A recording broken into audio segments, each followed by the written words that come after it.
Okay, good morning. So this is what your worksheet's going to look like today.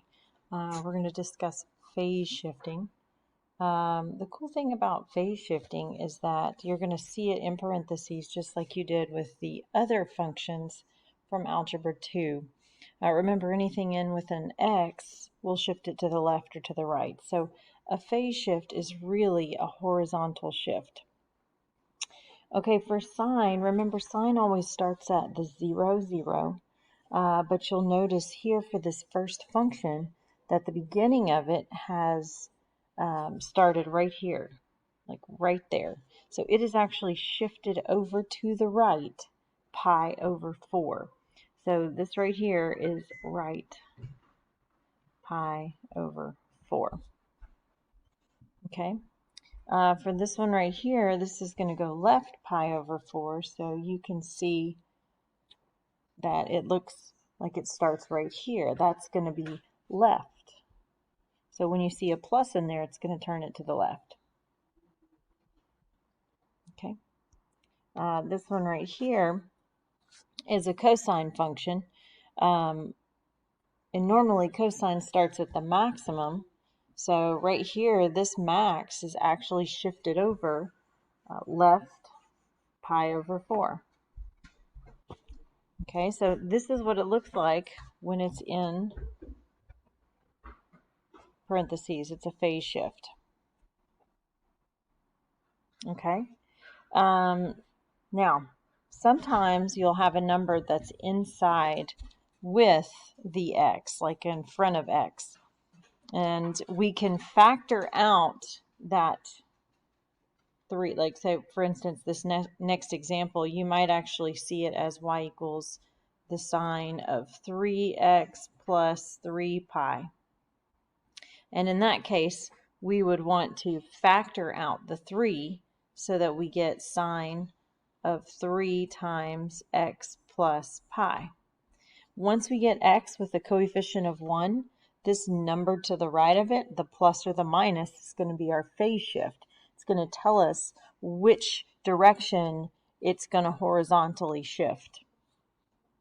Okay, so for this one right here, it appears that my sine function, normally it starts at 0, 0, but it has shifted all the way to the left pi units. This one right here is showing us that it's going to shift to the right pi over 4. So normally we start right here, and now we're shifting pi over 4. Now notice the scale of this graph is slightly different as well. All right, this one here at the bottom, we've got cosine of 2 times x minus pi over 3.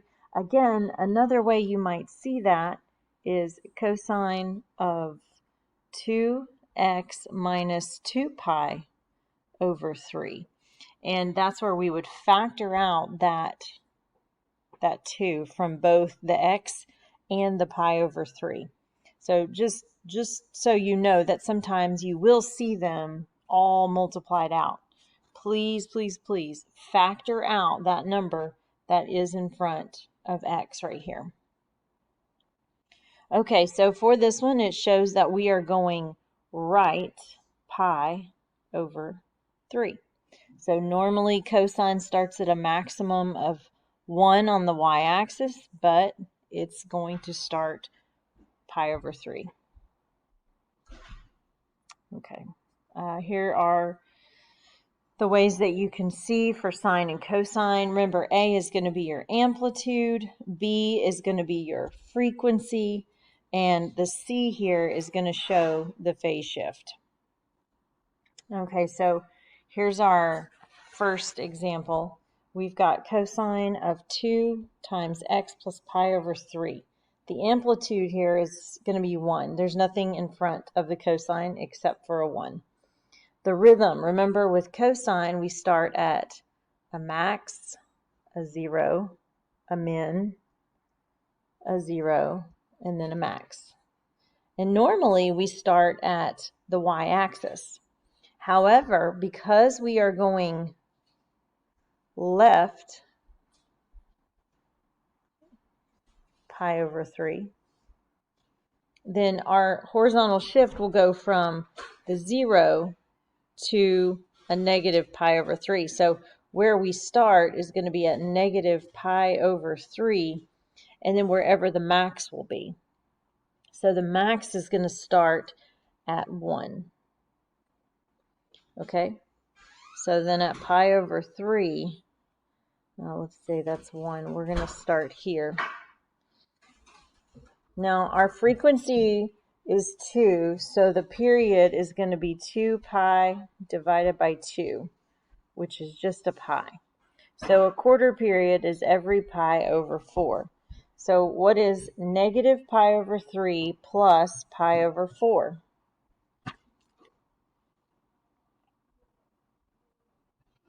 Well, if I look here at the graph, sometimes that helps.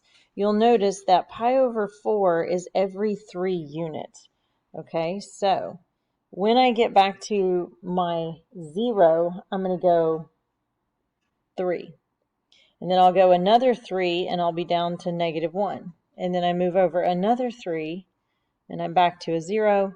I go another 3, which is 2 pi over 3, and I'm back to my maximum here. Now, just that's kind of more of a visual. So those coordinate points, if I take pi over 3 and I add pi over 4, that's actually going to be pi over 12. Sorry, negative pi over 3. Remember, I have to have a common denominator. Okay, so that's going to be my 0. Okay, my minimum is going to occur at pi over 12 plus, oh, I'm sorry, this is also a negative pi over 12, plus a pi over 4, which is a 3 pi over 12, and that's going to leave me with 2 pi over 12, which is pi over 6, and that's going to be at negative 1. And then my next 0, I'm going to add pi over 4 to pi over 6. So that's going to be, let's see here, that's 3 pi over 12 plus 2 pi over 12 is 5 pi over 12. Okay, so 5 pi over 12. Okay, and then that's going to be my 0. And then we're going to end at 2 pi over 3 and back to 1. Okay. Now on the second one right here, we're going to have an amplitude of 2. So that means that the height of the wave is going to be bigger, and my period is going to be 2 pi divided by 3.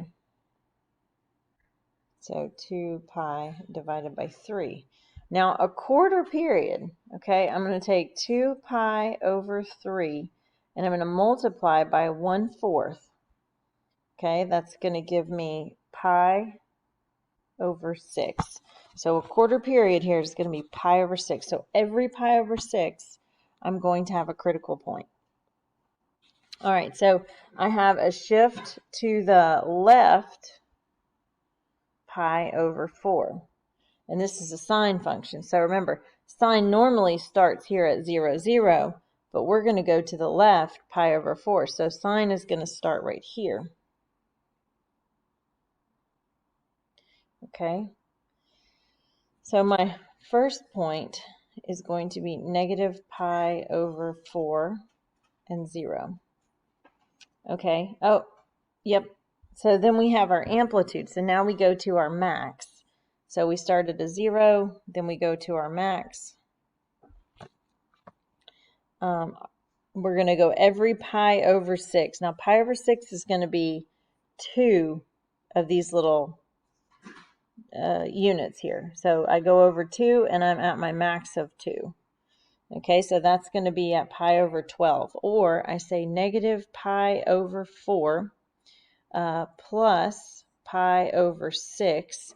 But I have to have a common denominator, so that's going to be a negative 3 pi over 12. And this will be a 2 pi over 12. which gives me a negative pi over 12. So at negative pi over 12, and then I'm going to be at my maximum of 2. Okay, then I'm going to go another pi over 6.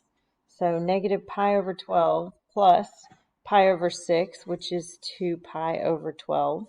And that gives me a positive pi over 12. And that's going to be another 0. Okay. Then I go to my minimum, so I go over another pi over 6. That's a plus 2 pi over 12, which gives me 3 pi over 12, which is pi over 4, which is right here. Okay, so pi over 4, and that's going to be at negative 2. And then I go over another pi over 6. So that's pi over 3 pi over 12. Let's see. Let's erase some of this work here.